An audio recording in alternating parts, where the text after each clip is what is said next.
Vous m'avez demandé de parler, enfin il y a plusieurs filles qui m'ont demandé de parler du sujet de la colère. Tout d'abord, est-ce qu'il y a des Marocaines ici? Oui, ouais. Ça. Alors je m'en vais. Non, c'était une question innocente, une question tout à fait innocente. C'est juste qu'un jour, il y a un psychiatre qui m'a raconté qu'il y a un patient qui est venu le voir. C'était le fils d'un père marocain pure souche et d'une mère marocaine pure souche. Le psychiatre, il avait face à lui le jeune, et puis le jeune, comme ça, il ne levait même pas les yeux tellement qu'il avait honte, tellement qu'il avait peur et tout. Bon, au bout d'un moment, il s'est lâché. Alors le psychiatre, il lui a dit, alors dites-moi, comment ça s'est passé avec vos parents, avec votre jeunesse et tout. Il dit, à vrai dire, la vérité, jusqu'à l'âge de 17 ans, je pensais que je m'appelais toute la ferme. Je pensais que mon prénom c'était toute la ferme. Alors, on va, Bezrat Hashem, essayer de parler. Il n'y a pas que les Marocains qui sont coléreux, il y a aussi d'autres personnes. Et hier, je donnais un cours de halakha sur la halakha de Megillah. Et je disais aux filles que quand il y a une erreur, quand le Baal Koré, quand celui qui lit à la Megillah fait une erreur, il faut le reprendre. Et je leur disais que le problème, c'est que quand on lit la Megillah à des filles, même quand il y a des erreurs, les filles elles ont tellement honte qu'elles ne reprennent pas. Je leur ai dit par contre, quand on donne un cours, quand on lit la Megillah à des hommes, quand il y a des erreurs, ils reprennent. Et j'ai rajouté que quand on lisait chez les Marocains, même quand il n'y a pas d'erreur, ils reprennent.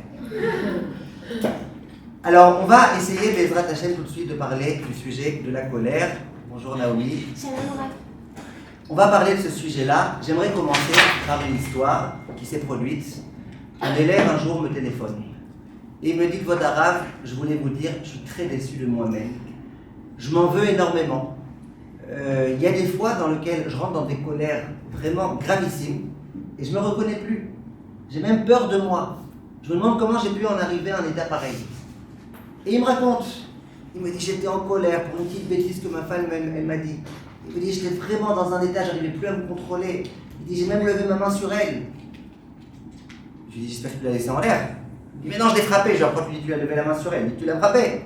Après il me dit ouais mais c'est de sa faute. Hein. Je dis pourquoi? Il me dit c'est elle qui m'a demandé un coup de main. Oh.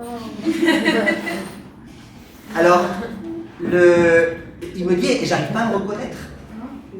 Il me dit maintenant je vous appelle, je me suis calmé. Il me dit mais j'ai peur que ça reprenne. Et imagine demain je me remets en colère. Et imagine c'est encore pire. Imagine la prochaine fois je la tue. Et imagine que la prochaine fois c'est encore pire. Il me dit la vérité, je ne sais pas quoi faire. J'ai très peur de moi-même. Je dis ça tu t'inquiètes pas parce que nous tous on a très peur de toi-même. Ah oui.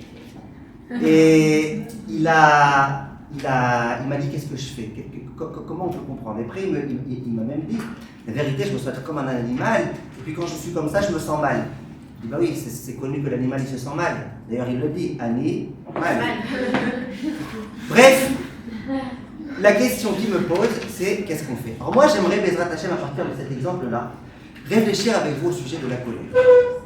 La colère c'est quelque chose de très particulier. En ce sens où les gens ils se mettent en colère et ils vous le diront. Quand je suis en colère, je suis hors de moi. Moi j'adore cette expression, je suis hors de moi. Quelqu'un il me dit moi je suis hors de moi. Je dis ben je sais, je t'ai dit tout à l'heure, attends l'autobus. C'est vrai t'es hors de toi. Alors si t'es hors de toi, alors qui est-ce qu'il y a à l'intérieur de toi? Ça veut dire quoi quelqu'un qui est en dehors de lui? Et souvent les gens ils vous disent quand je retrouve mes états normaux, je me demande mais c'est vrai que j'ai dit ça, mais comment j'ai pu dire ça, mais c'est pas moi-même. Il faut essayer de comprendre comment ça fonctionne la colère. Comment un être humain sensé, intelligent, il peut arriver dans des états dans lesquels il n'est pas lui-même. Ça, c'est la première chose qu'on va essayer de comprendre. La deuxième chose qu'on va essayer, Bezrat Hashem, de comprendre, c'est la chose suivante. Il y a une Gemara, vous l'avez devant vous. Vous avez la feuille, il y a écrit en haut Shabbat Koufhe. Depuis le jour où c'est gratuit les photocopies, Madame Lévida. Je suis de Meknes, donc on va y aller. La Gemara, elle dit comme ça. Vous avez à la 3e ligne. Laquelle page? Là, il y a écrit Shabbat Koufé. Shabbat Koufé. Il y a 2 pages. J'espère que vous avez 2 pages. C'est quoi la première question? La première question, c'est ça veut dire quoi ne pas être soi-même? C'est quoi? T'es pas toi-même, alors t'es qui? Comment c'est possible? On n'a jamais dit par exemple, il y a des fois quelqu'un il est avare, mais il ne dit pas après c'est pas moi-même. Il y avait un pauvre, j'ai pas donné, mais c'est pas moi-même. Il dit c'est moi-même, mais j'ai pas donné. Dans la colère, c'est un truc où les gens te disent mais je n'étais pas conscient, mais je ne me reconnais pas, mais comment j'ai pu faire une chose pareille? La question c'est pourquoi, qu'est-ce qu'il y a, comment ça fonctionne la colère? Ça c'est la première chose. Deuxième chose, il y a écrit dans la Gemara Shabbat Daf Koufé. Vous avez la page Koufé, là, il y a écrit Koufé? Oui. Vous avez la troisième ligne? Oui. Alors regardez la troisième ligne. Amkarea Bgadav Bechamato.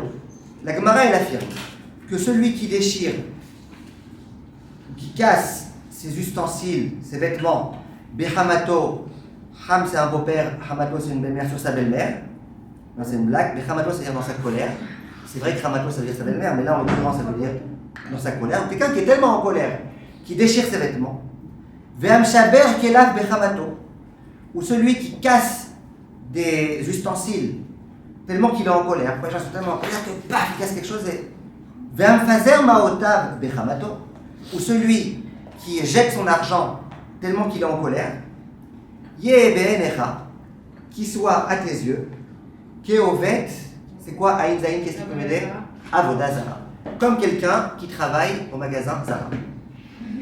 Comme ça écrit. D'accord? Donc on a compris. Avoda Zara, c'est quelqu'un qui fait de l'Avoda Zara. Pourquoi? Shekar umanuto shel Yetzer Hara. C'est comme ça que le Yetzer Hara il fonctionne. Ayom, Omerlo, Asekar. Aujourd'hui, il lui dit vas-y, fais un petit quelque chose. Mets-toi un peu en colère. Ulmachar Omerlo, Asekar. Le lendemain, il lui dit allez, fais encore une petite lourdeur. Hache Omerlo, jusqu'à ce qu'ils lui disent Avod Avoda Zara, fais de l'idolâtrie. Veoler, Veovet. Et il va, et il fait de l'idolâtrie. Souvent, le Yetzer Hara, il commence au fur et à mesure, un peu comme Paro. Paro, il commence au fur et à mesure à nous asservir. Le Yetzer Hara, il vient au fur et à mesure. C'est pas le premier jour, il prend un parcours Yeshiva de Ponovitch, il lui dit vas-y, tu vas faire de l'idolâtrie. Non, le premier jour, il lui dit allez, mais tu dis pas trop. Le lendemain, il va lui dire allez, qu'est-ce qu'il y a, c'est pas très grave. Allez, un petit truc pas cachère. Et puis le troisième jour, il va lui dire qu'est-ce qu'il y a si tu t'achètes un iPhone. Et le quatrième jour, si tu as déjà ton iPhone, alors TikTok. TikTok, c'est pour les gens qui ont des tics, les gens qui ont des tocs. Et bref. Et finalement, qu'est-ce qu'il lui dit? Il va faire de la Avoda Zara. Et lui, il va faire de la Avoda Zara. Et là, Gemara le prouve. Maïkra'a, Amar Rabbi Abin dit Maïkra'a, c'est quoi le passage duquel on le tire? Lo yeh becha elzar. Il ne doit pas y avoir en toi, becha ça veut dire dans toi, un Dieu étranger. Velo tishtachave le'el nechar. Tu ne dois pas te prosterner devant un Dieu étranger. Et zéou elzar sheyesh begufo shel adam. Donc on te dit ici qu'il y a un Dieu étranger qui est en toi, n'est-ce pas? On dit loye becha elzar, dans toi il n'y aura pas un Dieu étranger, n'est-ce pas? Si on te dit dans toi il n'y aura pas un Dieu étranger, c'est-à-dire que c'est possible qu'il y ait un Dieu étranger qui soit dans l'homme. C'est qui ce Dieu étranger qui est dans l'homme? Eve Omer Yetzer Hara, c'est le Yetzer Hara. Donc là ici on a une Gemara. Je sais bien que vous n'allez pas vous amuser à étudier des Gemarotes. On est ici pour faire du moussard et pas pour étudier des Gemarotes. Mais cette Gemara est très très importante. On va essayer de bien comprendre cette Gemara. Vous écoutez ce que la Gemara dit, donc encore une fois. La Gemara dit, celui qui quand il se met en colère, il se met dans des états pas possibles. Celui-là, qu'est-ce qui se passe? Celui-là, et à tel point qu'il peut prendre ses lunettes et les casser, qu'il peut prendre des choses et les jeter par terre, qu'il peut déchirer ses vêtements, vraiment qu'il se met dans les états pas possibles, celui-là doit être à tes yeux comme étant un idolâtre. Et pourquoi? Parce que le Yetzer Hara, dans un premier temps, il te dit fais un petit quelque chose, et tu l'écoutes, et finalement tu vas en arriver à faire de l'idolâtrie. Parce que quand demain il te dira va faire de l'idolâtrie, tu l'écouteras. D'où on le prouve, parce qu'il y a un passage dans lequel on voit qu'il peut y avoir dans l'être humain un Dieu étranger. De la Avoda Zara dans l'être humain. Ça veut dire quoi de la Avoda Zara dans l'être humain? La Avoda Zara, la croix, elle est devant moi, derrière moi, elle n'est pas dans moi. Il dit ben, il y a un Dieu qui se trouve au sein de l'être humain et qui s'appelle le Yetzer Hara. Alors avant les questions, juste d'abord, il faut comprendre ici plusieurs choses. Premièrement, ça veut dire quoi? Qu'il est comme quelqu'un qui fait de la Avoda Zara. C'est quand même une expression assez sévère de dire qu'il est comme de la Avoda Zara. Il faut se calmer quand même. Ok, tu veux me dire que c'est grave, dis-moi que c'est grave. De me dire que c'est comme s'il faisait de l'idolâtrie, c'est quand même peut-être un petit peu exagéré. Ça, c'est la première question. Deuxième question, si ce qu'on lui reproche, c'est qu'il écoute son Yetzer Hara. Première question, c'est un peu sévère de dire ça. Ok, il fait des bêtises, mais de dire qu'il fait de la Avoda Zara, c'est un peu sévère. D'accord? Première question. Deuxième question, pourquoi on te dit, qu'est-ce qu'on lui reproche à cet homme-là? On lui dit, regarde, le Yetzer Hara, il essaie de t'avoir au fur et à mesure. Au début, il te dit de faire une petite erreur, tu rentres en colère. Et le lendemain, vas-y. Et finalement, il va dire de faire de la Avodah Zarah. Alors pourquoi l'exemple qui est pris dans la Gemara, c'est que la colère? On aurait dû dire, celui qui écoute son Yetzirah quand il lui dit de manger pas cachère. Et ben, demain, il lui dira, mange encore plus ta cachère. Et après-demain, il lui dira. Et après-demain, il lui fera faire de la Avodah Zarah. Pourquoi cette Gemara-là, qui nous explique un petit peu le processus de celui qui entre dans le Yetzirah, pourquoi la Gemara, il nous parle nécessairement de celui qui se met en colère? D'accord, se mettre en colère, c'est une avéra. Manger pas cachère, c'est aussi une avéra. Celui qui vole, c'est aussi une avéra. On te dit pas, celui qui vole, il doit être à tes yeux comme un idolâtre. Parce qu'aujourd'hui, il vole, et demain, il mangera pas cachère, et après-demain, il fera encore une lourdeur, et puis finalement, il fera de la Avodah Zarah. Pourquoi la Gemara, elle a ciblé le problème de la colère comme étant un préambule, quelque chose qui va te conduire à la Avodah Zarah. C'est-à-dire que tu manges pas cachère, il n'est pas idolâtre? Non, il n'est pas été celui qui mange pas cachère, il est idolâtre, parce qu'aujourd'hui, le Yetzirah, il l'a fait manger pas cachère, demain, le Yetzirah, il lui fera faire autre chose. Troisième question, pourquoi on dit il doit être à tes yeux comme étant idolâtre? On te dit, il doit être à tes yeux comme idolâtre, parce qu'aujourd'hui, il se met en colère, demain ou dans un an, il fera de la Avodah Zarah. Ok, pour l'instant, il n'est pas à mes yeux comme étant un idolâtre, il est à mes yeux comme étant un coléreux.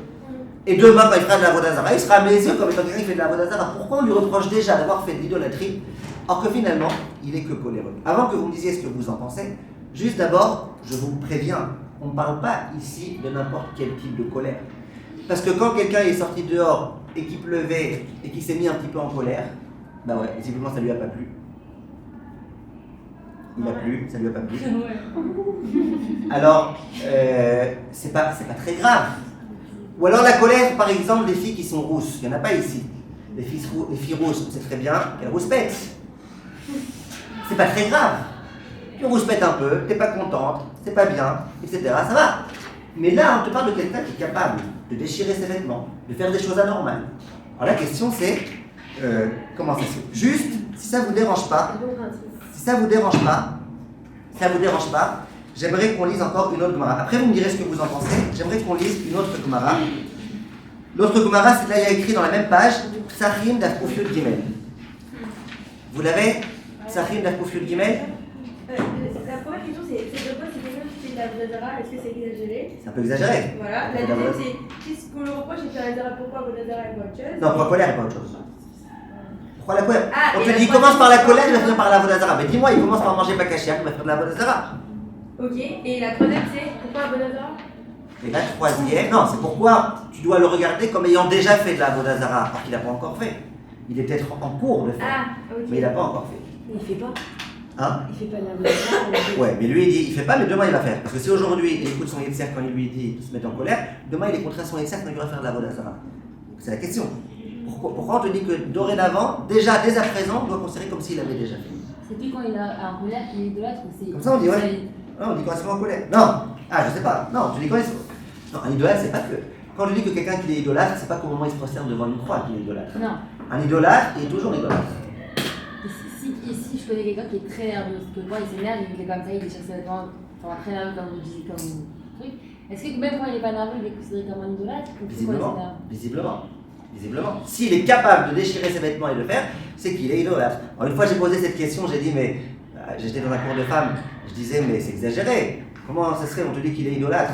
Alors, il y a une qui a dit, Rav, si vous aviez vu mon mari quand il se met en colère, vous ne poserez pas cette question. Ok, c'est Mishmor. Depuis elle est morte, elle s'est fait tuer. Mais, non, je rigole. Alors regardez, on va Bezrat Hashem, essayer de poser une autre question. On a une deuxième Gemara, c'est la même page, là où il y a écrit Psachim daf Kuf Yud Gimel. On va demander à Marianne si elle veut bien nous lire. Tanour Abanan, vous avez Tanour Abanan? C'est pas ça pour le. Là, la page où il y avait Shabbat Koufé, la troisième référence, c'est Psachim daf Kuf Yud Gimel. Voilà, qui avait très juste commencé à quelques mois après, là où il y a écrit Tanour Abanan. Ouais. Tanour Abanan. Chez l'Isha, Chayeen, Inem, Chaïb, Arachanani, Ve'are,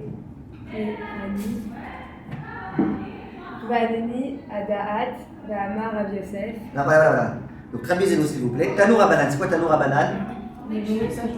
Chachamim nous ont enseigné. Chez l'Isha, Chayeen, Hayem. C'est quoi Shlocha? 3. Il y a 3 êtres humains, 3 types d'êtres humains. Ah. Inem Chaim. Non, Chayehem, Ah oui. dans leur vie. Dans leur vie. Inem Chaim. C'est quoi un Chaim? C'est pas une vie. Il y a 3 types d'êtres humains dont leur vie, c'est pas une vie. Ah. C'est qui ces 3 êtres humains? Alors, le premier m'intéresse pas tellement, le troisième non plus dans notre cours maintenant. Ameni. Non, ce qui m'intéresse, c'est le deuxième. Ve-ha Ve'are te Chanim. Aratranim. C'est quoi les Ratranim? Les coléreux. La Gemara, elle dit de façon explicite dans Psachim d'Afkouf Yud Gimel Amud Ben, donc c'est aussi une Gemara. La Gemara, elle dit il y a 3 types d'êtres humains, et celui qui m'intéresse maintenant, c'est le coléreux, dont sa vie, c'est pas une vie. Toi, tu as l'impression qu'il vit, tu le vois vivre, tu le vois faire de l'argent, tu le vois aller en vacances, tu le vois divorcer, tu le vois faire plein de choses. Toi, tu as l'impression que sa vie, c'est une vie. Mais en fait, sa vie, c'est pas une vie. Et c'est qui? C'est le coléreux. Je répète, on ne parle pas du coléreux qui est un petit peu contrarié parce qu'il y a un petit problème. On parle de celui qui se met véritablement en colère. Et là, la question qui se pose, toujours une question. La question qui se pose, c'est, on exagère. Ok, il est coléreux. Ok, il est coléreux. Mais il y en a qui vont te dire, moi, ma vie, elle est géniale. Ok, je suis coléreux. Ok, j'ai déjà divorcé 8 fois. Ok, mes enfants, ils ne me supportent pas. Mais bon, quand même, ils me répondent au téléphone quand je les appelle dans le bureau masqué. Ok, je dois tous les jours prendre des joints. Et C'est ça, vous exagérez. j'exagère un petit peu. Mais ma vie, elle est géniale. C'est pas comme ça. L'autre, il me dit, moi, je suis tunisien. Tous les jours, quand j'ai plus de joints, je prends la narguila. Et d'ailleurs, je chante Nargila, Alléluia, Nargila. Vous voyez, il se kiffe sa vie. Mais vous comprenez que sa vie, c'est pas une vie. Alors, la question qui se pose, c'est vrai que j'exagère, vous avez raison. Mais la question, c'est pourquoi sa vie, c'est pas une vie? On n'exagère pas un peu. Ok, il est coléreux. Ok, il a un défaut. Ok, quelquefois, il y a des gens qui l'aiment pas tellement. Mais de dire que sa vie, c'est pas une vie, c'est ce qu'il va falloir comprendre. Juste, hein. C'est quoi les 3 types de personnes? Il y a le coléreux et Le premier, c'est le Rahman, celui qui est trop miséricordieux. Et le troisième, c'est Aniné Adat, celui qui est trop délicat, comment on dit délicat, comment on dit le terme délicat qui mange toujours avec 4 assiettes, là, vous savez. Comment on appelle? Il y a un terme. Maniaque, celui qui est trop maniaque. Mais si vous voulez, on fera un tour sur les autres. Là, pour l'instant, on en est là. Ok, Chirel? Alors regardez, j'ai réussi à la reconnaître. Alors regardez, j'aimerais, Bezrat Hashem, d'abord savoir qu'est-ce que vous en pensez. Est-ce que vous avez des réponses à mes questions? Donc les questions, on a bien compris, pourquoi on exagère tellement, pourquoi on considère cet homme-là déjà comme ayant fait de la Avodah Zara alors qu'il est encore loin de l'aboutissement du processus, pourquoi on te dit que sa vie c'est pas une vie. Dites-moi un petit peu ce que vous en pensez, bravo. Je veux dire, en fait, je pense qu'un homme coléreux, genre qui se met en colère, genre pas ici, ça va encore, mais quelqu'un qui va vraiment trop loin, ça vient peut-être d'un manque de humeur. Parce que s'il est en colère tellement fort et qu'il crie tout le temps contre les autres, et que jamais il se remet en question sur lui-même, ou jamais il pense que en fait, ça vient peut-être d'Hachem, c'est ce qui lui arrive, etc. En fait, finalement, s'il a un manque de humeur, il peut en arriver à faire. Je suis d'accord avec vous, qui manque de Moula. Et alors quoi? C'est pour ça qu'en fait, au bout d'un moment, à ne pas voir Hachem, il peut se tourner vers une autre religion ou renier Hachem. Très bien, vous pouvez l'applaudir, Ressa Benel.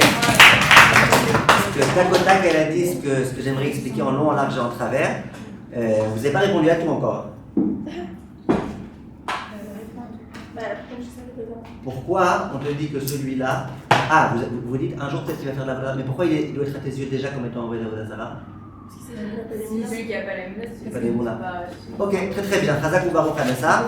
Qui est-ce qui a autre chose à dire? Quand il s'énerve, il est coffert. C'est quoi quand il s'énerve, il est coffert? Ah, quand il s'énerve, il est ouvert la Zara, pourquoi? Parce que directement, il renie tout ce qui vient de Dieu. Ok. Genre, il s'énerve. D'accord. Voilà, Non, on va pas répondre à ma question. Pourquoi il n'est pas lui-même? Comment ça se fait que quand quelqu'un se met en colère, il ne sait plus lui-même? Qu'est-ce qui se passe? Parce qu'il est bon. Hein? C'est le Yitzhara qui parle. Pourquoi c'est un fait? Tellement c'est fort. On dit qu'on a parlé de la colère à ça, on parle de la colère fort. Non, c'est fort que ça nous prend tous. C'est comme une personne qui fait des choses, bah, ça la prend entièrement. Genre, je sais pas, Ok, on va essayer d'expliquer ça, Bezrat Hashem, un peu plus profondément, mais c'est bien. Vous oubliez comment vous appelez? Sarah. Qu'est-ce que vous voulez rajouter? La question c'est pourquoi on dit au passé, il l'a fait. C'est Non, on dit tu dois déjà maintenant le regarder comme étant un idolâtre. Je dis, mais il n'a pas fait d'idolâtrie pour l'instant. L'autre question, c'est comment on peut te dire comment l'homme il peut arriver à un état où il n'est plus lui-même. C'est bizarre, comment il peut ne plus être lui-même. Toutes ces questions-là, il faut qu'on essaie de répondre. Shaila, vous avez une idée? Alors regardez, on va essayer déjà, malgré tout, de continuer encore un tout petit peu. On dit que la colère, ça sort l'homme du monde. On dit que la colère, c'est comme si ça sort l'homme du monde. Ça veut dire... Kina, Vatava, Vakavod, Motsim et Adam Minaolam. Et donc C'est ça, ça veut dire il parle sous notre personne quand on est en colère, on sort des trucs qu'on ne peut même pas forcément dire. Ça veut dire déjà, s'ils ne se remettent pas en question, on va avoir un problème. J'ai compris. Vous faites penser à quelqu'un qui était très très très colérique et sans arrêt on lui disait mais comment ça se fait que tu te mets en colère? Il disait je me mets jamais en colère. Les gens me mettent en colère. Pas moi, c'est les autres. Bah, évidemment, s'il n'y a pas les autres, on ne se met pas en colère. Quoi qu'il y en a qui même contre eux, ils se mettent en colère. On va y arriver. Oui. Ah. Alors regardez, on va déjà essayer Bezrat Hashem de lire encore une Gemara pour essayer de comprendre à quoi ressemble celui qui se met en colère. Vous l'avez, Brachot Kaftet, toujours à la même histoire, là, au même endroit, dans la même page. Brachot Daf Kaftet. Je ne sais pas qui est-ce qui veut lire, peut-être Noah. Vous voulez pas lire? Eva, vous voulez lire? C'est ici, là. Brachot Daf Kaftet. Vous lisez, s'il vous plaît, la dernière ligne là, de ce petit paragraphe. Ça commence là où il y a le petit zaïn. C'est vraiment quelques mots que je vous demande de lire. Lo terita, non, terita, vélo terate, lo tiroui, vélo teratu, Ouais, ça suffit. ou béchat. Non, ça suffit. Alors, qu'est-ce que ça veut dire? C'est quoi l'otirtar? Ne te mets pas en colère. On l'a dit tout à l'heure, le ratralim, c'est les coléreux. Donc, l'otirtar, ne te mets pas en colère. Vélo terete, c'est quoi chet? C'est une faute. Ne faute pas. L'otarvé, c'est vrai, vous avez des mots compliqués là cette fois-ci, surtout que c'est moitié araméen, moitié hébreu. C'est quoi l'otarvé? Ne t'enivre pas. Quelqu'un qui est ravouille, c'est quelqu'un qui est arrosé, comme on dit. Vélo terete, et ne faute pas. Donc il y a un rave, on est toujours dans la Gemara, c'est Chet Brachot Daf Kaftet. La Gemara, elle nous donne deux injonctions.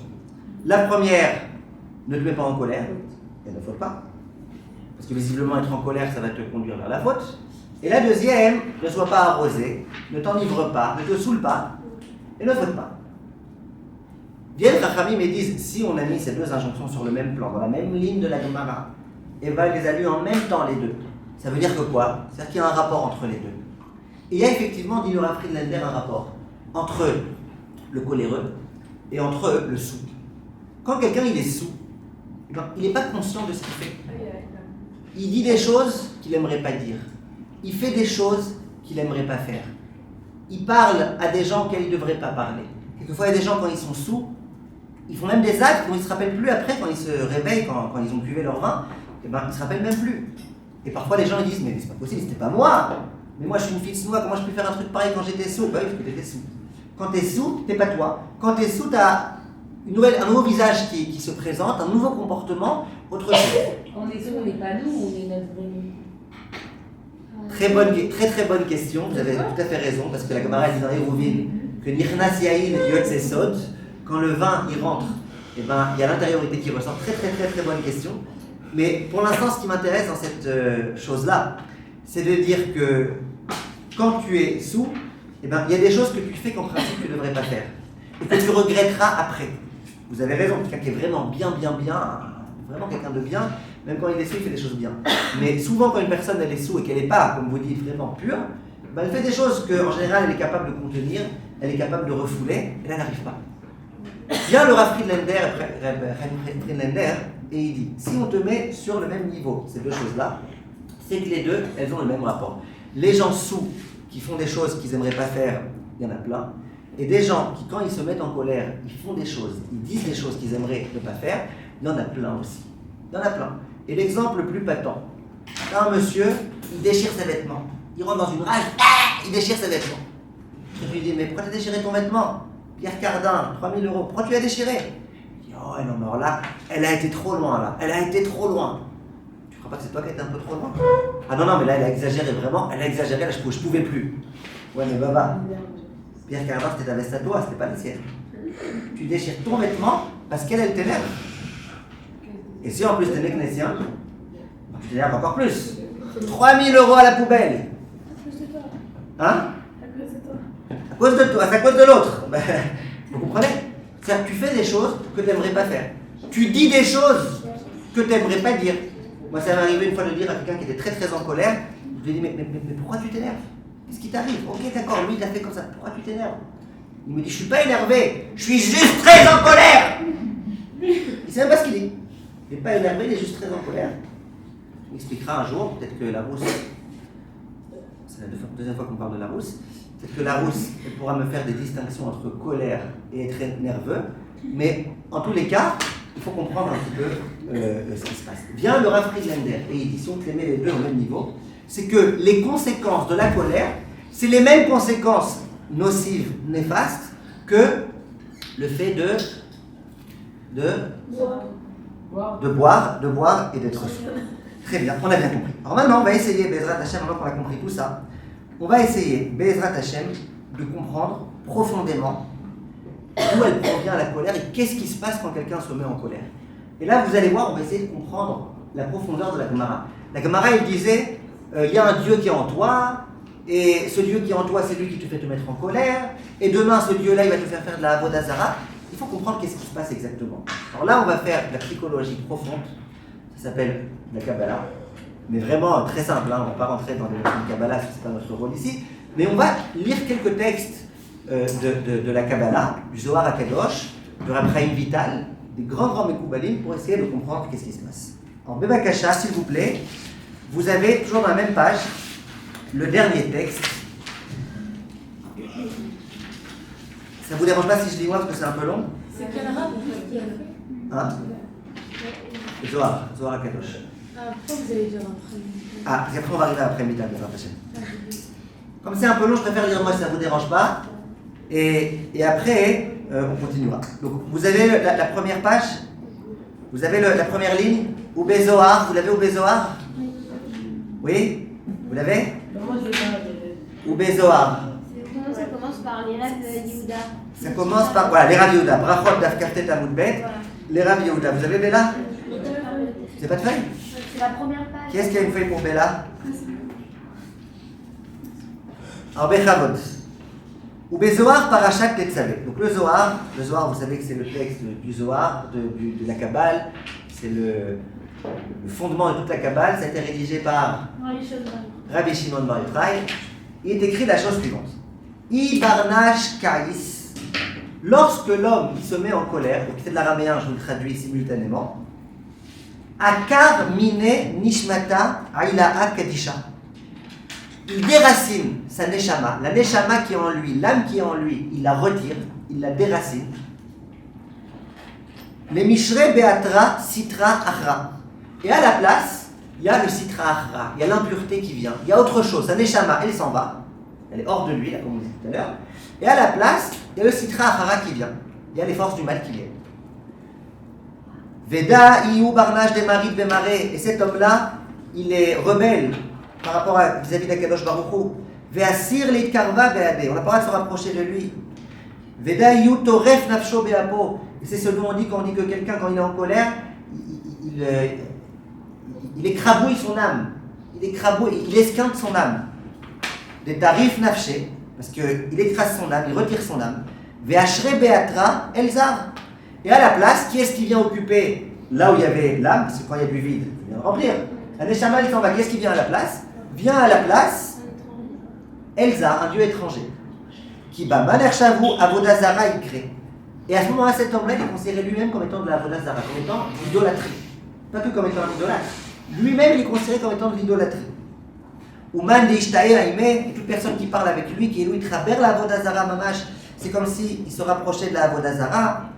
Après, il dit Vassir l'Istakoulé Banpai, c'est interdit de le regarder. Quelqu'un qui est en colère ne le regarde pas, parce que tu fais rentrer en toi de l'impureté. Et après, il dit Vechol Mesaavia Itdakian Bar Mehai. Toutes les impuretés, elles peuvent se purifier. Tu peux réussir à les réparer, sauf celle-ci. Begin de Mesa Iv Goufé Migo Mibar, parce qu'il rend son corps impur à l'intérieur, à l'extérieur. Et après, il dit, et même quand l'homme, même quand l'homme, il retire ce dieu étranger, il s'est mis en colère, donc il y a le dieu étranger qui est rentré en lui. Même quand il retire ce dieu étranger de lui, et qu'il essaye de se rapprocher, de se sanctifier, je vous dis tout ça en français directement, ou le vaille deit kadesh, al-vaille qui réussisse à se resanctifier comme il était au début. Donc le Zohar HaKadosh, c'est pas pour nous mettre l'angoisse, mais il nous explique ce qui se passe. Quand quelqu'un se met en colère, on n'a pas encore expliqué pourquoi, mais déjà il faut qu'on comprenne ce qui se passe. Quand l'homme il se met en colère, qu'est-ce qui se passe immédiatement, dit le Zohar HaKadosh? Sa neshama, la neshama du juif, elle le quitte, plus la neshama, à la place, il y a ce qu'on appelle Sitra Hara, on peut l'appeler le Yetzer Hara si vous voulez, on peut l'appeler un dieu étranger. Vous allez voir que tout ça c'est un petit peu la même chose. Et c'est lui qui vient en nous, et c'est lui qui nous donne des ordres, et c'est lui qui nous dit tu feras ça, et nous comme des idiots, on lui obéit. Il y a un autre Rav, il dit quelque chose de vital, il s'appelle Rav Chaim Vital. Vous y attendiez j'imagine. Regardez-le s'il vous plaît, c'est la page d'après. La page d'après, Rav Chaim Vital. Et là, je vous demande d'attacher votre ceinture, de ne pas trop vous angoisser, mais c'est important ce qu'il dit. Hine lifamin yera. Le Rav Chaim Vital, c'est l'élève le plus proche du Harizal. Et le Sha'ar HaGilgulim, c'est le livre qu'il a écrit de son maître, au nom de son maître, qu'il a rapporté les enseignements de son maître, le Harizal. Le Sha'ar HaGilgulim. Et là-bas, il écrit comme ça. Hine lifamin yera. Parfois, il peut arriver. Parfois, il peut arriver que l'homme, il ait une neshama théora. Ses parents, Baruch Hashem, ils l'ont procréé dans la pureté, dans la sainteté. Il s'est travaillé, il a travaillé ses midot.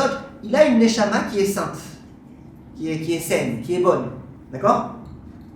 Parfois, mais tout le temps. Non, il dit ça peut arriver que bien qu'un homme, il ait une neshama théora ve'eliona et élevée, yavo eze pa'am l'idée karas. Ça peut arriver qu'il se mette en colère. Évidemment, on ne parle pas de la petite colère, on parle de la grande colère. Donc l'homme, il avait une très bonne neshama. Vous imaginez un homme, la neshama de Chaim Kanievski, et bien ça peut arriver qu'un jour cet homme-là, il arrive à un état de colère fou, et à mon avis, quand on dit une fois, c'est pas qu'une fois, c'est quand même un peu redondant. Ve'as tetse mimenu. Et là, qu'est-ce qui se passe? Et bien sa neshama, Théora, Eliona, et Chaim Kanievski en puissance, ça le quitte. Ça s'en va de lui. Comme ça, il dit Chaim Vital. Pourquoi? Parce qu'il s'est mis en colère. Vetikanes bimkoma. Et qu'est-ce qui va rentrer à sa place? Nefesh achat groua. Une âme qui est groua, qui est beaucoup moins bonne. Le Zohar, il appelait ça le Yetzer Hara ou un dieu étranger. Lui, il appelle ça une autre âme qui est mauvaise. Mais en tous les cas, l'idée, c'est à peu près la même. Après, sauter un petit peu, parce que ça ne m'intéresse pas tellement la suite. Vekevan chez Adavarkar. On est là, chez Adavarkar, c'est 4 lignes avant la fin. Vekevan chez Adavarkar. Comme ça peut se produire cette chose-là. Efshar gamken chez Imachech misé od davar acher. Il est possible qu'il y ait quelque chose de très grave qui se passe. Et là, ça va tout vous angoisser, mais je suis désolé, concentrez-vous bien. Efshar veu. Ki im adata aita mezumenet el haish hazeh ezu isha bat zuga. Lui, il avait une neshama théora. C'était qui la femme qu'on lui avait proposée? Une femme elle aussi qui a une neshama théora. Toujours je lui dis neshama chérie. Ouais? Kapara alayh. Oui? Donc il avait une neshama théora. Donc qui est-ce qu'on lui a prévu pour se marier avec lui? C'est une femme bien. Et là, ça fait peur. Kevan she'intralfa nafsho venitna leish acher, oto ish acher ikachena. Et toi, tu t'es mis en colère de façon exagérée et que ton neshama elle est partie et qu'elle a rejoint quelqu'un d'autre. Et bien c'est ce quelqu'un d'autre qui se mariera avec elle. Pour l'instant, ce n'est pas le sujet le plus important. Ce qui m'intéresse aujourd'hui, ce n'est pas les Shidduchim, ce n'est pas les Gilgulim. Ce qui m'intéresse, c'est juste de comprendre qu'est-ce qui se passe ici. Chachamim disent, aussi bien dans le Zohar HaKadosh que la Chaim Vital, ils expliquent qu'est-ce qui se passe quand quelqu'un se met en colère. Et ils disent que quand quelqu'un se met en colère, sa neshama, elle s'en va. Qui est-ce qui vient à sa place? C'est le Yetzer Hara, c'est l'impureté. C'est toutes ces choses-là. Ça ne vous rappelle pas quelque chose, ça? C'est la Gemara qu'on avait lu au début. Oui. Shabbat Daf Koufé. Qui est-ce qui avait si bien lu la Gemara? C'était Marianne. Qu'est-ce qu'elle avait dit, la Gemara? Elle avait dit que quelquefois, l'homme, il se met... Non, c'est moi qui ai lu, je crois. La Gemara, elle dit, bon, j'avais mal. La Gemara, elle dit, celui qui a lu, qui a quoi? Celui qui a qui se met en colère, qu'est-ce qui se passe? Il obéit à un Dieu étranger qui est en lui. C'est qui ce Dieu étranger qui est en lui? Heureusement qu'il a le Zohar Kadosh pour nous expliquer un petit peu mieux. Ma vraie Neshama, celle qui me dit sans arrêt fais le bien, mon Yetzer HaTov, celui qui me donne l'ordre de faire des bonnes choses, celui qui me dicte des bonnes actions, lui, il est parti. Qui est-ce qui est à la place? Qui est-ce qui est le seul commandant de mon être? C'est le Yetzer HaTov. Mais c'est impossible, genre, c'est-à-dire, là, ce que vous avez dit dans le Rav Vital, c'est-à-dire qu'en gros, il n'y avait pas de changement possible après. Si, il y a des changements possibles. Revenir à l'avant, comme c'était. C'est pour ça que je vous dis, là on parle de quelqu'un qui vraiment exagère trop, qui se met trop, et le Zohar il a dit. Le Zohar il dit, si vraiment il décide de faire tchouva, de se comporter avec Kedusha, Alvaï qui réussisse. Quand on dit Alvaï, ça ne veut pas dire que c'est perdu. Peut-être c'est possible, mais il faut faire des efforts. En tous les cas, Baruch Hashem, on est là pour essayer de réfléchir. On est là pour essayer de comprendre. On est là pour essayer de se poser des questions.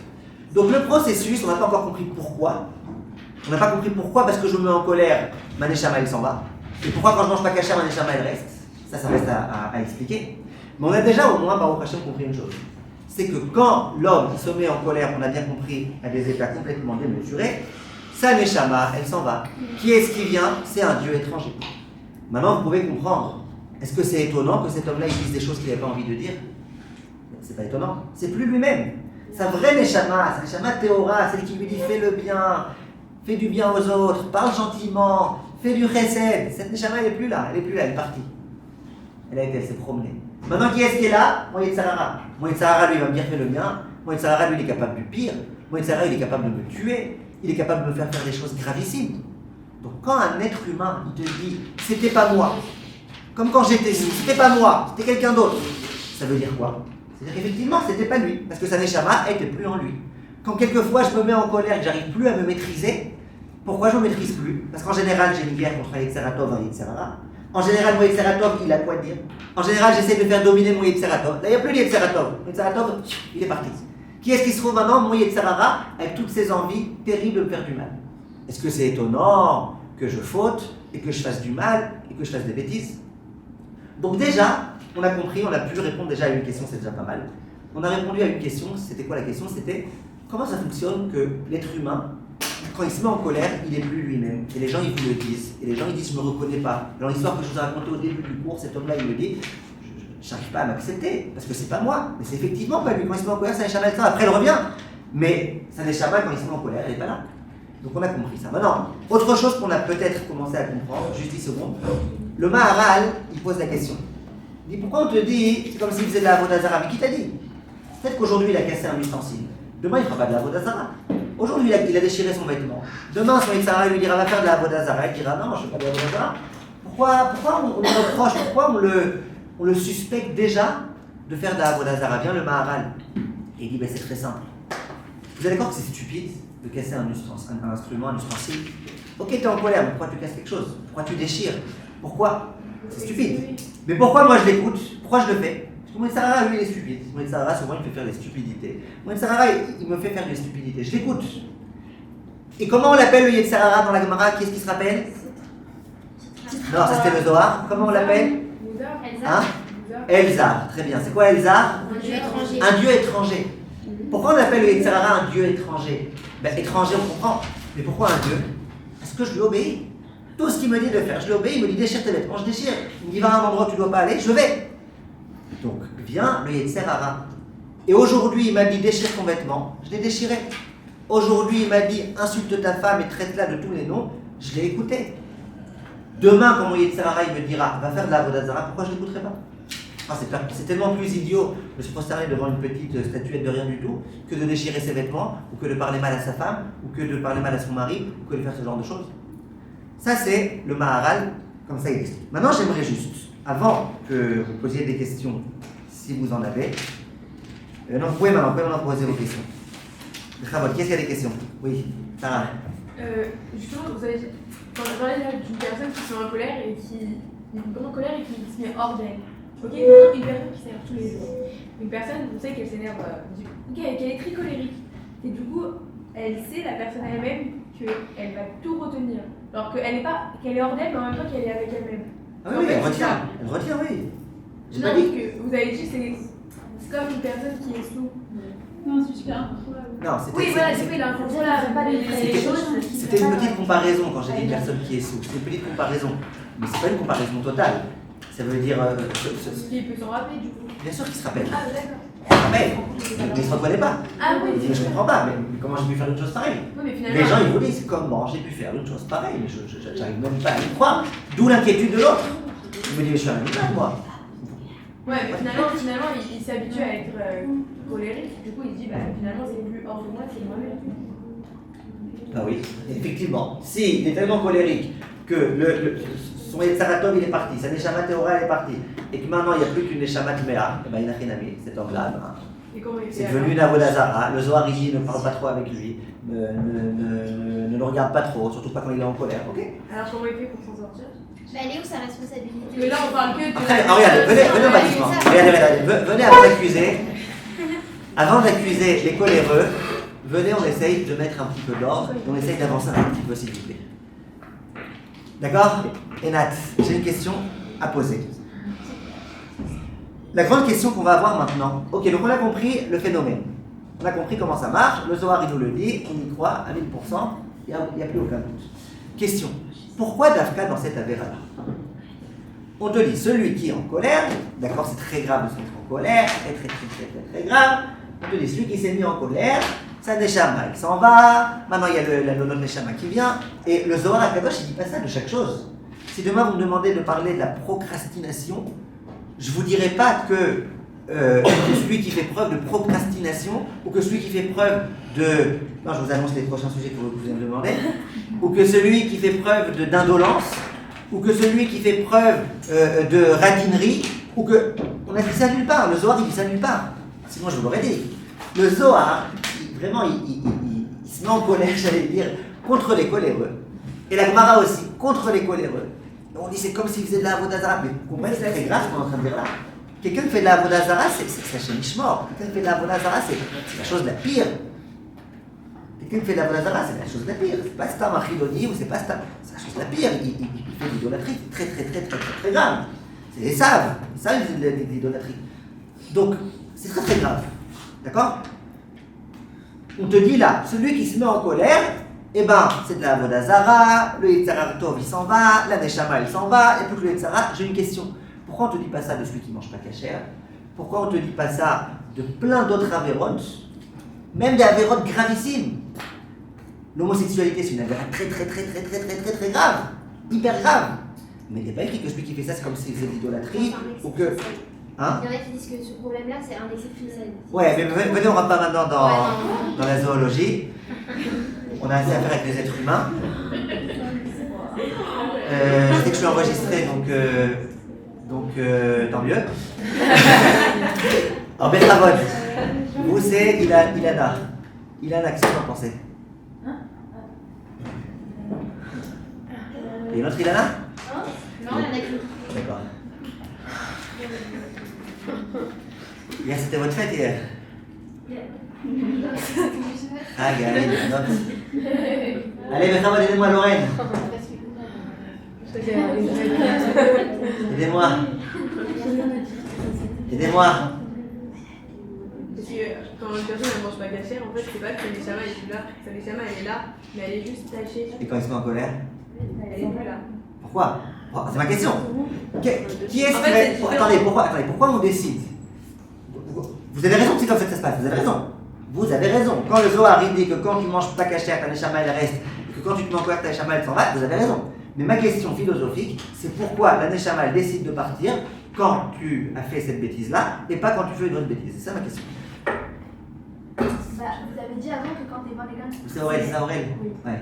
Vous avez dit quand quelqu'un s'énerve, c'est très compliqué pour lui de revenir à son état d'avant de s'énerver. Alors du coup, la Neshama, elle sait qu'elle ne reviendra jamais à son état initial avant. Elle préfère s'en aller. Vu qu'elle préfère aller à un niveau en bas, vu que quoi qu'il arrive, quand il essaiera de revenir, ça ne sera jamais le niveau qu'elle avait avant. Donc il vaut mieux que ce soit un niveau avant. La Comment Neshama. répondre à la question, excusez-moi? En gros, vous t'avez demandé pourquoi elle s'en va, la Neshama. Pourquoi Non, elle est là et non, pas un oui, autre. pourquoi elle a fait cette avéra-là? Dans cette avéra-là, parce qu'on a dit que cette avéra-là, elle fait que, quoi qu'il arrive... Jamais s'en va. Hein? Non, vous me dites, le Zohar il dit que la Neshama elle s'en va. Bah oui. Pourquoi elle s'en va? Parce que Zohar il dit qu'elle s'en va. Non, je dis ça. Ah, très bien. Je dis ça. Je dis parce que quand t'es pas Moi je suis un la cerf-volant, Torah. d'accord? Quoi? Je suis un cerf-volant, moi. Ah non. Un cerveau, non. Ah. Donc elle est doucement s'il vous plaît. Ok. Quand quelqu'un va s'énerver, sa neshama de avant l'énervement, elle est spéciale quand vous avez dit la neshama Théora par exemple. Ok.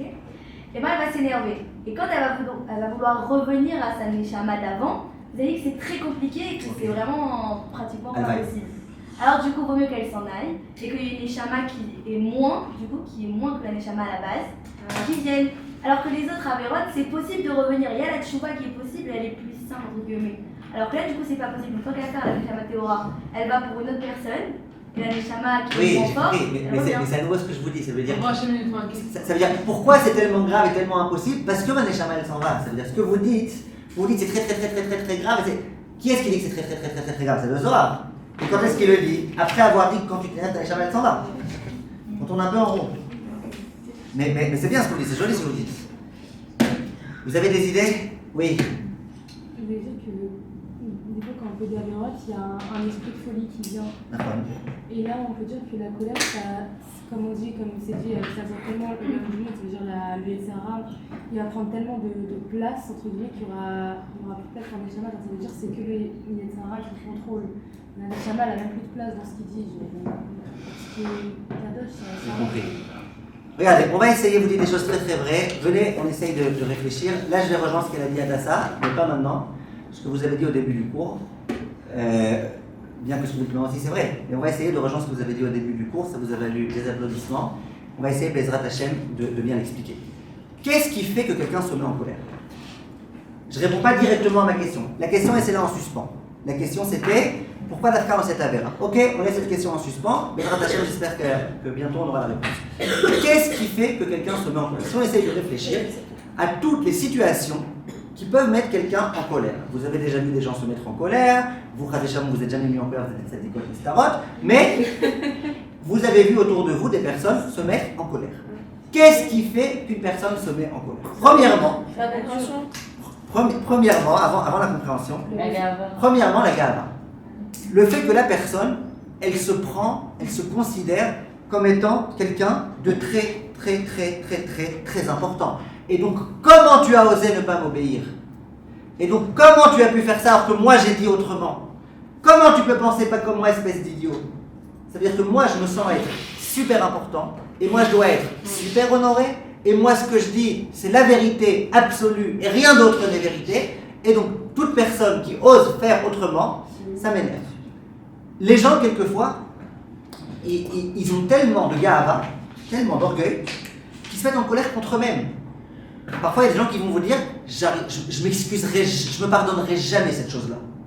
C'est vrai que tu te pardonneras jamais cette chose-là. Vous imaginez un type qui se donne des coups contre le mur, là, il crie, tu en as, qu'est-ce qui se passe? Ça revient pas à ça. Quand quelqu'un dit ça, c'est quelque chose de grave. Alors, par exemple, je sais pas. Ok, il y a quelque chose de grave. Je me pardonnerai jamais. Maintenant, j'aimerais vous poser une question. Pourquoi tu te pardonnerais jamais?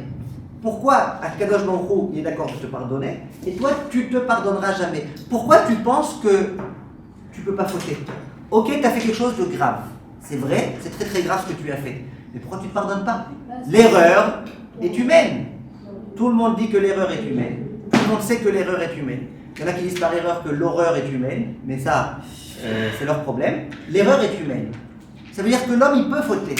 Ça veut dire que si tu ne te pardonnes pas les fautes que tu as commises, c'est d'une certaine façon que tu te prends pour Dieu. D'une certaine façon, tu dis, mais comment j'ai pu fauter? Mais tu n'es pas conscient que tu es un être humain, que l'être humain il faute, que même les gdoléadors ils fautent, que tout le monde, ça peut arriver à tout le monde de faire quelquefois des lourdeurs. Tu n'es pas au courant de ça? Quand l'homme il dit, moi je ne peux pas me pardonner, je me mets en colère, je suis très en colère contre moi, j'entends les gens qui disent ça, je suis très en colère contre moi, je m'en veux beaucoup contre moi. Qu'est-ce que tu as? Ben voilà, j'ai fait cette chose-là, j'aurais dû écouter mon Waze. J'ai pas écouté mon Waze, du coup j'ai fait plein de machins, j'aurais dû écouter mon Waze. D'abord, ça fait 450 000 fois que tu dis la même chose. À chaque fois, tu commences à dire que ton Waze il est idiot parce qu'il te dit d'aller par là-bas, alors que toi tu connais mieux le chemin que lui. Et à chaque fois, tu fais l'inverse de lui, et à chaque fois, tu te mets en colère contre lui. Vous connaissez ces gens-là? Oui. J'espère que vous n'êtes pas comme ça. Et que soit vous vous servez de Waze intelligemment, soit vous ne servez pas de Waze. Mais ça ne sert à rien de faire à chaque fois un concours avec lui pour finalement regretter. Moi, en tout cas, ce que je veux vous dire, c'est que l'être humain, pourquoi il n'accepte pas de s'être trompé? Parce que d'une certaine façon, il se surestime. Il pense que moi, j'ai pas le droit à l'erreur. Parce que moi, je suis quelqu'un d'important. Les gens, ils se mettent en colère contre leurs enfants. Comment? Mon fils, il a pu faire une chose pareille? D'abord, oui, parce que ton fils, c'est un fils de Hmar. Oh putain. Parce que si le père, c'est un Hmar, à tel point vrai qu'il pense que son fils, il n'a pas le droit à l'erreur, ben c'est que son fils, c'est un fils de Hmar. Et c'est que son fils, c'est une benne à ordures. Quoi? Comment t'oses dire ça? Ben oui, c'est le ben, c'est le fils d'une ordure. Une benne à ordures. Et le problème, il est là. Le premier problème, si on veut résumer tout ce qu'on vient de dire maintenant en un mot, première raison de la colère, c'est quoi? C'est que l'homme, il se considère trop. Il se surestime. Il pense que personne n'a le droit de penser autrement, personne n'a le droit de dire autrement, personne n'a... Il n'y a que lui. Il y a aussi ce sous-estime aussi, genre. Donc quand il ne peut pas se pardonner, genre il peut se dire, genre de toute façon, je suis arrivé à un niveau là, j'ai fait vraiment l'erreur la plus grave, genre j'ai plus d'espoir, genre. Pas dans le sens, Mais en général, ça s'appelle plus tellement de la colère, ça s'appelle plutôt de l'abandon, quoi, du désespoir. Mais ok. Deuxième raison pour lesquelles les gens se mettent en colère. Moi, je vous dis les raisons que j'ai notées, si vous en avez d'autres, vous me les direz. Donc, première raison, c'est l'orgueil. Je me sens trop, je me sens supérieur, et comment, ça me met en colère. Comment l'autre, il a osé faire ça? Je lui avais dit de pas faire. Ouais, je lui avais dit de pas faire, mais lui, c'est quand même un être humain qui a le droit, qui a le libre arbitre. Deuxième raison principale de la colère, c'est ne pas accepter la réalité telle qu'elle est. Ne pas accepter. Il y a des choses qui se produisent dans le monde. Il y a des êtres humains qui sont différents de toi. Il y a des êtres humains qui vont te faire des choses. Et quoi? Et toi, tu n'acceptes pas la réalité. Les gens, pourquoi ils se mettent en colère? Parce que par exemple, ils n'ont pas assez d'argent. Ok? Mais si tu avais un tout petit peu de Emouna, comme elle a dit Adassa, et que tu savais que tout est pour le bien, eh ben tu saurais qu'Hachem il te donne tout ce dont tu as besoin. C'est connu que tu peux t'appeler Richard ou Fortuné, c'est pas pour autant que tu seras riche. Et tu peux t'appeler Claude, et c'est pas pour autant que tu seras Clodo. C'est connu ça. Maintenant, quelqu'un qui a la Emouna, eh ben, même s'il n'a pas beaucoup d'argent, même s'il n'a pas de quoi finir toute sa vie tranquillement, eh ben, il est tranquille. Moi, par exemple, j'ai de quoi finir ma vie, Bezrat Hashem, je suis pas mon dernier jour, rien qu'avec l'argent que j'ai aujourd'hui, si je meurs ce soir. Mais...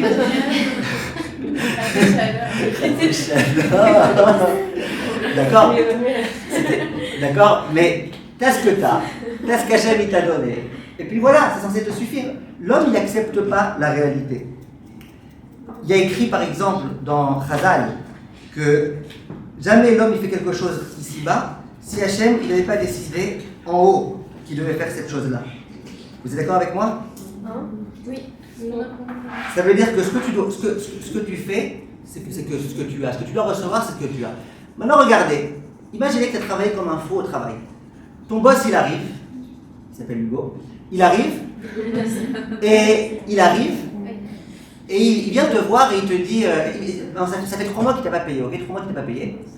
Imaginez qu'il venait te voir et qu'il te disait, écoute, je suis désolé, je sais que je te dois, t'inquiète pas, on fait le maximum pour que je puisse te... Bon, là tu ne mettrais pas trop en colère, un petit peu. Tu ne mettrais pas trop en colère. C'est pas un vrai Nisayon, c'est pas une vraie épreuve. Hachem, qu'est-ce qu'il fait pour te mettre à l'épreuve? Il t'envoie le patron, il vient te voir et il te dit, t'as vu, t'as bien travaillé pendant ces 3 derniers mois, hein? De BMF, merci beaucoup. Tu lui dis, mais tu vas me payer? J'espère, hein. Je ne suis pas Dieu, je ne suis pas prophète, Dieu le sait. T'as envie de le tuer, lui. Comment tu me parles? Après, tu lui dis, et après, il continue, il te dit, t'as intérêt à bien prier, hein. Comme ça, moi, je te paierai les trajets. Tu vas devenir fou. D'accord? Mais si tu comprends que tout est Mishamayim, j'ai pas dit qu'il ne faut pas faire d'Aïchtadlout pour essayer de récupérer l'argent contre toi, bien sûr qu'il faut faire. Mais je veux dire, même les situations les plus énervantes, si tu es capable d'accepter que ça vient Mishamayim, tu peux moins en colère. Les gens, ils se mettent tellement en colère, mais mec, qui se mettent en colère même sur leur physique, ça veut dire qu'ils refusent tellement d'accepter la situation dans laquelle ils sont, la situation dans laquelle Hachem il les a créés, que même leur physique, il les met en colère. Même leur physique. L'autre, elle me dit, moi je suis trop grosse. Oui, c'est vrai qu'en lourdeur, tu as dépassé tous les records. L'autre, il me dit, moi je suis une asperge. Bon, moi, quand on parle de toi, on dit que tu es un grand homme. Qu'est-ce que tu veux? Tu te mets en colère, je t'ai dit autrefois. Qu'est-ce qu'elle fait une femme grosse quand elle se voit devant l'armoire, devant un miroir? Elle dit mince. Ok? Si tu acceptes la situation, tu as le corps que tu dois avoir, tu as le poids que tu dois avoir. Bien sûr, tu peux faire la ishtadlout, de faire des régimes. Bien sûr, tu peux faire de la ishtadlout si tu veux être un peu plus grande de taille, de te tirer comme ça, de t'étirer jusqu'à ce que tu grandisses de quelques centimètres. Tu peux essayer de faire ce que tu veux. Mais en tous les cas, ce qu'il faut, c'est être conscient du fait que Hachem t'a créé tel que tu es. Et donc, il faut accepter ta situation telle que tu es. Troisième chose qui fait que l'homme, il se met en colère, c'est quoi? C'est le fait que on considère les autres comme étant des dieux.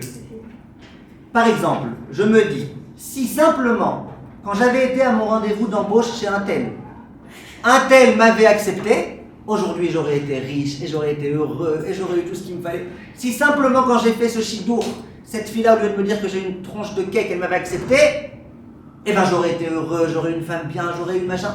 Tu prends l'autre pour Dieu. Tu oublies que Dieu est là, tu crois que l'autre c'est Dieu, et que l'autre il peut te rendre heureux, et que l'autre il peut te rendre joyeux.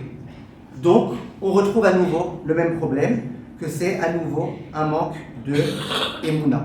Ne prends pas l'autre pour un Dieu. Et quatrièmement, il y a des gens qui sont tellement dans leur colère, tellement qui manquent de émouna, ça Hachem Ishmor, mais j'ai déjà entendu des gens qui disent, moi je vais faire un procès à Dieu. Vous avez déjà entendu ce terme? Ouais. Je vais faire un procès à Dieu. Je lui dis, mais qui te dit que tu vas gagner? Si Dieu veut. D'accord? Il va faire un procès à Dieu. On est fou. Pourquoi je vous dis tout ce que je vous dis maintenant? Et bientôt je dois partir, mais j'aimerais, avant de partir, pouvoir au moins avoir répondu à la question de la façon la plus précise possible. La quatrième, c'est manquer de émouna en Dieu. Si tu peux faire un procès à Dieu, si Dieu veut, sinon tu manques de émouna. Alors maintenant, regardez, on va essayer, Bezrat Hashem, de répondre rapidement. On n'aura pas fini le cours aujourd'hui, je suis désolé. Mais au moins, on aura avancé. On va essayer de répondre maintenant à la question de pourquoi d'apprendre cette avéra. C'est très très important que vous compreniez ça. Très très important. Concentrez-vous bien s'il vous plaît. J'aimerais vous répondre à la question. Si on résume bien, toutes les raisons de la colère de l'être humain, c'est un manque de émouna. C'est pour ça que je vous ai demandé d'applaudir Adassa. Parce que c'est un manque de émouna. Essayez de vous rappeler de toutes les fois où vous vous êtes mis en colère si un jour ça vous est arrivé par erreur. Si vous réfléchissez bien, c'est un manque de émouna. Soit tu n'as pas accepté la situation, soit tu n'as pas accepté ton histoire, soit tu n'as pas accepté tes parents, soit tu n'as pas accepté que l'autre il te parle comme il te parle. Mais toujours c'est un manque de émouna. Tu n'acceptes pas la situation telle qu'elle est, tu ne comprends pas que tout ce qui se passe c'est pour ton bien.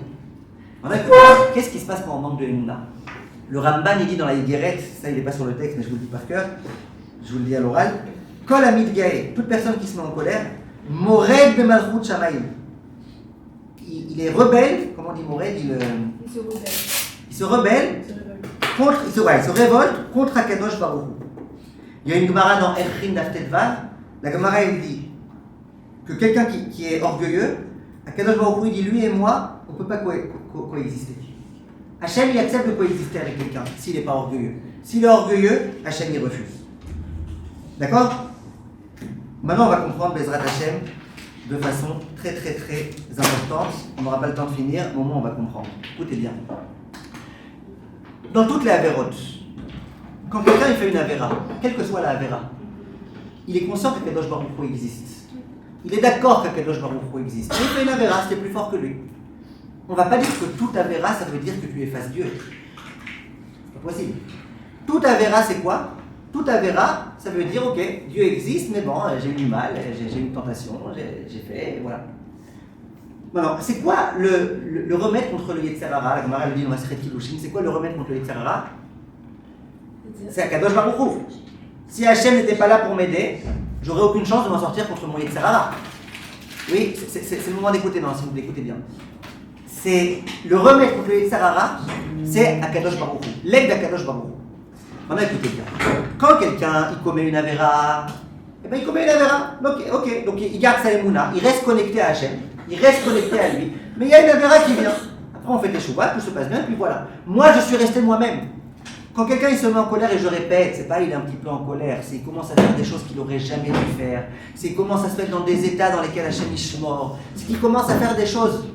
Vous êtes d'accord qu'il y a des choses qui sont graves. Quelqu'un il est en colère, c'est très très grave. Ce qu'il peut faire quelquefois quand il est en colère. Quand il se met vraiment en colère, il est en train de dire quoi? Dieu n'existe pas. C'est moi Dieu. Comment on peut oser me faire des choses pareilles? Et pourquoi Dieu il permet ça? Et soit il ne croit pas en Dieu, soit il croit en Dieu mais il pense que Dieu il travaille pour lui. Bref, il a un manque de émouna très très très très grand. Plus qu'autre chose. Quelqu'un qui a volé, tu Je veux dire, il a volé, il a manqué un peu de Emouna, parce que s'il avait la Emouna, il saurait qu'il ne faut pas voler, ça n'a rien de voler. Ok, mais c'est pas un manque de Emouna. Autant que quelqu'un qui cultive une colère démesurée et qui continue à être dans sa colère et pendant 3 mois il peut te dire je vais le tuer celui-là et je vais rien que le tuer, il n'a pas intérêt à venir, je vais le tuer. Vous êtes d'accord que s'il se met en colère et qu'il n'est pas capable de se calmer et qu'il continue et qu'il insiste et qu'il ne se remet pas en question, c'est quelque part qu'il a oublié Akadosh Baruch Hu, qu'il s'est déconnecté d'Akadosh Baruch Hu. Et si quelqu'un se déconnecte d'Akadosh Baruch Hu parce qu'il est orgueilleux, et bien Hachem il s'en va. Et si Hachem il s'en va, qu'est-ce qui se passe? Eh ben, c'est le Yetzer Hara qui vient à la place. Parce que le Yetzer Hara, la seule arme contre lui, c'est Akadosh Baruch Hu. Donc quand quelqu'un il se met en colère de façon démesurée, qu'est-ce qui se passe? Le Zohar Akadosh, il fait sa Neshama, il s'en va. Mais pourquoi Dafka dans cette Avera? Parce que cette Avera, c'est le summum. La colère, c'est même pas une Avera, c'est une Mida. C'est le summum du manque de Emouna. Et celui qui manque de Emouna à ce point-là, qu'il est capable de faire des choses que lui-même il a regretté par la suite, parce qu'il a oublié que Akadosh Baruch Hu était présent dans sa vie, Akadosh Baruch Hu lui dit, écoute l'Aziz, toi et moi, on ne peut pas coexister, on ne peut pas être ensemble. Donc tu décides que j'existe pas, j'existe pas. J'existe pas, je m'en vais. Je m'en vais, maintenant mesure-toi tout seul face à ton Yetzer Hara. Quelqu'un il a fait une autre Avera, sa Neshama elle reste, parce qu'il n'a pas chassé Akadosh Baruch Hu, parce qu'il a dit Akadosh Baruch Hu, je veux que tu restes là, voilà, je n'étais pas à la hauteur. Mais quand quelqu'un il se met en colère et que ça reste, et que ça continue, et qu'il cultive sa colère, et bien là ça veut dire que je reproduis. Maintenant, j'aimerais préciser juste quelque chose, et très très rapidement s'il vous plaît. La colère, elle fonctionne en deux moments, en 2 temps. T1, T2. C'est quoi les 2 temps dans lesquels ça commence la colère? Premier temps, c'est quelque chose qui m'a un peu énervé. Ça m'a un peu énervé, lui a dit quelque chose qui m'a blessé, je suis énervé. On est tous des êtres humains. On est tous quelquefois vexés, quelquefois un petit peu en colère. C'est pas encore très grave, et c'est là que je veux que vous reteniez. Le même Zohar Akadosh qui dit que ta Neshama elle s'en va, ce même Zohar Akadosh qui dit comment tu fais pour reconnaître si quelqu'un il est bien ou pas, regarde quand il se met en colère. Est-ce que sa Neshama elle reste en lui ou pas? Ça veut dire que se mettre en colère c'est pas en soi la Avera. Il y a des choses extérieures, il y a un Yetzer Hara qui va essayer de te mettre en colère. Que tu te sois mis en colère, c'est pas là le grand problème. Le grand problème, c'est quand ça prend des proportions, c'est quand cette colère-là, au lieu d'essayer de la calmer, eh ben, tu l'attises. Et il y a des gens chez lesquels le laps de temps entre le temps 1 et le temps 2, il est inexistant. C'est pas déjà le temps 1. Des boules de nerfs. Depuis la première seconde, ça existe, c'est des gens comme ça, mais en général, c'est pas comme ça. En général, dans un premier temps, tu as quelque chose qui éveille ta colère, et après, tu as quelque chose qui va te faire continuer dans ta colère. Donc, on a compris aujourd'hui, Bezrat Hashem, je suis désolé, je vais devoir partir parce que j'ai un cours juste après, j'avais prévenu. Juste, je termine en vous disant, venez, on va essayer de faire un petit résumé de ce qu'on a dit. On a expliqué que la colère, il y avait un phénomène métaphysique qui se produisait dans l'être humain. Ce phénomène, la Kabbalah elle explique, c'est que, et la Gemara aussi d'ailleurs, juste la Kabbalah nous aide à nous comprendre la Gemara, c'est que ta Neshama elle s'en va, et maintenant tu es sous le monopole, le contrôle de ton Yetzer Hara. Et du coup, eh ben on peut comprendre que tu fasses les pires bêtises du monde, que tu dises des choses que tu n'as jamais voulu dire, qu'ensuite tu n'arrives pas à te reconnaître, que tu aies peur de toi-même. Ben oui, tu as peur de toi-même. Parce que tu vois que parfois tu n'es pas toi-même, parce que tu vois que parfois tu ne contrôles plus. Pourquoi tu ne contrôles plus? Que c'est ton Yetzer Hara. On a demandé pourquoi c'est dans cette Avera que le Yetzer Hara, il arrive à prendre le contrôle de l'homme, à dire à toute la Neshama, va-t'en, maintenant c'est moi. Parce que quand quelqu'un il s'habitue à être colérique et qu'il pense en plus que c'est mérité, parce que quand quelqu'un il se met en colère et qu'il continue, en général quand il sent que c'est pas mérité, tout de suite il se calme, il essaye de se calmer, il va parler à un ami, il dit aide-moi à me calmer. Quand quelqu'un il entretient cette colère, et il va commencer sur les réseaux sociaux à parler à tout le monde, regarde comment un tel il m'a mis en colère, et cette fois j'ai raison d'être en colère, il le mérite bien. Quand quelqu'un il fait comme ça veut dire qu'il a oublié Akadosh Baruch Hu. De se déconnecter d'Akadosh Baruch Hu, c'est le meilleur moyen pour que le Yetzer Hara il prenne le contrôle. Tout ce qui fait que Baruch Hashem, on arrive à être des bons juifs, malgré notre Yetzer Hara, c'est qu'Hashem il est avec nous. Tout ce qui fait que parfois on ne mange pas kasher, on fait des petites bêtises, on fait des machins, malgré tout, on est nous-mêmes, c'est que le Yetzer Hara, il est contrôlé par Akadosh Baruch Hu. Le jour où on décide de dire ciao à Akadosh Baruch Hu, notre Neshama elle s'en va, c'est le Yetzer Hara qui vient.